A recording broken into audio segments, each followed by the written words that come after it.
பிரியமானவர்களே, உங்களுடைய குடும்பத்திலும் சரி, இங்கே வந்திருக்கிறவங்களும் சரி, யார் யார் வீட்டில் எல்லாம் அந்தோணி என்ற பெயர் கொண்ட நபர்கள் இருக்கிறார்கள்? கைகளை உயர்த்தி காட்டுங்கள் பார்ப்போம். கூட்டத்தில் உள்ள பாதி பேர் குடும்பத்தில் அந்தோணியாரை பாதுகாவலராக கொண்டிருக்கிறார்கள். அழகா இன்னொரு வாட்டி ஜோரா கையில கட்டுங்கள். பிரியமானவர்களே, பாருங்க, அந்தோணியாரிடம் நாம் பல பக்தி முயற்சிகளை நாம் மேற்கொள்கிறோம். மொட்டை அடித்து முடியினை காணிக்கை செலுத்துகிறோம். குழந்தை வரம் இல்லாதவர்கள் தென்னம்பிள்ளையை கொடுத்து குழந்தை வரத்தை பெற்றுக் கொள்ளுகிறோம். நம்முடைய குழந்தைகளை நல் வழியிலே வளர வேண்டும் என்று அந்தோணியாரின் பெயரிலே அவர்களை நேர்ந்தளிக்கின்றோம். சிறப்பாக புனித கிணற்றிலே 13 வாளி தண்ணீர் இறைத்து நமது உடலையும் நமது உள்ளத்தையும் நாம் தூய்மையாக்கிக் கொள்ளுகிறோம். 13 முறை அந்தோணியாருடைய திருத்தலத்தையும் அந்தோணியாருடைய கொடிமரத்தையும் தனித்தனியாக சுற்றி வருகிறோம். 13 மெழுகுவர்த்திகளை அந்தோணியாரின் அற்புத சிறுவத்தின் முன் ஏற்றி நம் கண்ணீரை, நம் கவலைகளை கூறி நாம் ஆனந்தம் அடைகிறோம். 13 வார செவ்வாய்க்கிழமை திருத்தலத்திற்கு சென்று திருப்பலியிலே நாம் பங்கேற்று நாம் பல நன்மைகளை நாம் பெற்று கொண்டிருக்கிறோம். 13 நாட்கள் திருத்தலத்திலே நாம் தங்கி உடல் நலமற்றோர், நோயுற்றோர் குணமடைந்து வீட்டிற்கு செல்லுகிறோம். இவ்வாறு 13 நாட்கள் நாம் அந்தோணியாரிடம் நம்முடைய குறைகளையும் கவலைகளையும் எடுத்து கூறி அவரிடம் பல அற்புதங்களை நாம் பெற்று மகிழ்கிறோம். பிரியமானவர்களே, ஏன் இந்த 13க்கும் அந்தோணியாருக்கும் என்ன தொடர்பு? 13க்கும் அந்தோணியாருக்கும் என்ன தொடர்பு? பாருங்க, பல அற்புதங்களையும் அதிசயங்களையும் அந்தோணியார் செய்து கொண்டு வருகிறார். ஒரு முறை அதனால் அவருடைய மட தலைவர் அந்தோணியார், நீ பல அதிசயங்களை செய்து கொண்டு வருகிறாய், அதனால நீ ஒரு நாளைக்கு எத்தனை அதிசயங்கள் செய்ய வேண்டும்? 13 அதிசயங்களை மட்டுமே நீ செய்ய வேண்டும் என்று கட்டளையிடுகிறார். அதே போல 13 அதிசயங்கள். சாவினை நீக்குகிறார், நோய்களை ஓட்டுகிறார், பேய்களை ஓட்டுகிறார், குஷ்டரோகிகளை குணப்படுத்துகிறார், காணாமல் போன பொருள்களை கண்டுபிடிக்க செய்கிறார், குழந்தை இயேசுவிலே கரத்திலே தவளச் செய்கிறார். பிரியமானவர், 13 அதிசயங்களை அவர் செய்து காட்டுகிறார். அப்பொழுது ஒருவன் துன்பத்தினாலும் துயரத்தினாலும் மாடியில் இருந்து கீழே விழுகிறான். இதை கண்ட அந்தோணியார் அவனை பாதியிலே அங்கே நிறுத்தி வைத்துவிட்டு தன் மடத்தலைவரிடம் ஓடி சென்று, இன்று நான் ஒரு அதிசயம் அனுமதி கேட்டுவிட்டு சிறப்பாக நான் அவரை காப்பாற்ற வேண்டும் என்று ஒரு அதிசயத்தை நான் செய்ய வேண்டும் என்று 14வது அவனை காப்பாற்றி அவனுக்கு உயிர் பிச்சை கொடுத்து மகிழ்கிறார். பிரியமானவர்களே, இவ்வாறு 13 நாட்கள் நாம் அந்தோணியாரிடம் மன்றாடும் வழக்கம் இவ்வாறு ஏற்பட்டது. யார் இந்த அந்தோணியார்? ஏன் இதையெல்லாம் அவருக்கு நாம் செய்ய வேண்டும்?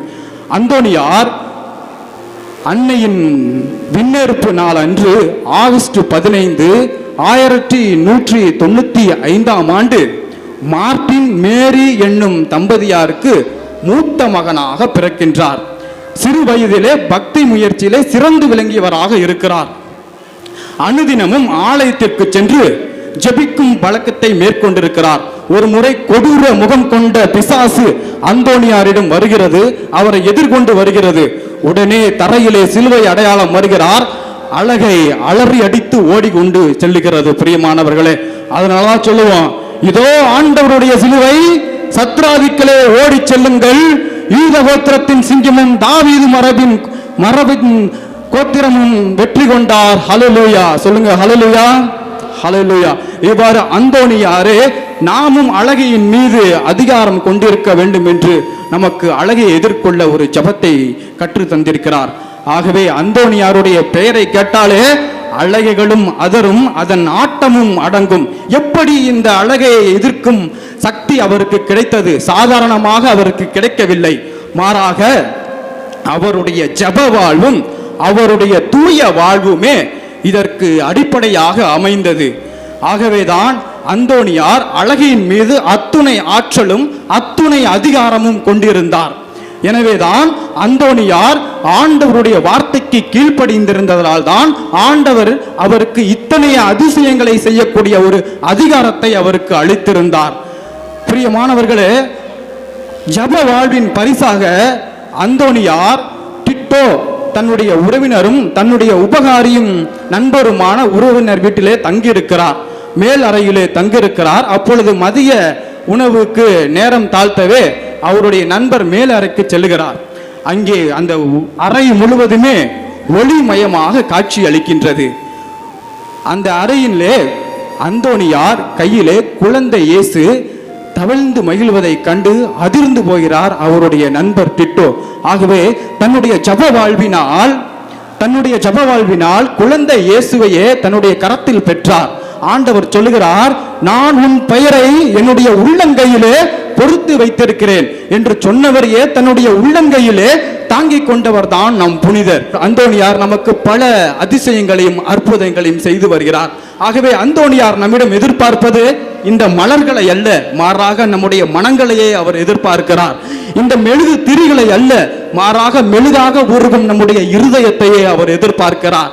நம்முடைய காணிக்கைகளை அவர் எதிர்பார்க்கவில்லை, மாறாக பிறருக்கு கை கொடுக்கும் நம்முடைய கரங்களையே அவர் எதிர்பார்க்கிறார்.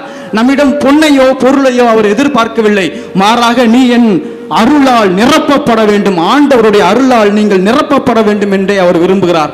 ஆகவே இன்றைய நன்றியின் நாளிலே அந்தோனியாரிடம் நாம் பெற்றுக்கொண்ட அனைத்து நன்மைகளுக்காகவும் நாம் ஆண்டவருக்கு நாம் நன்றி செலுத்துவோம்.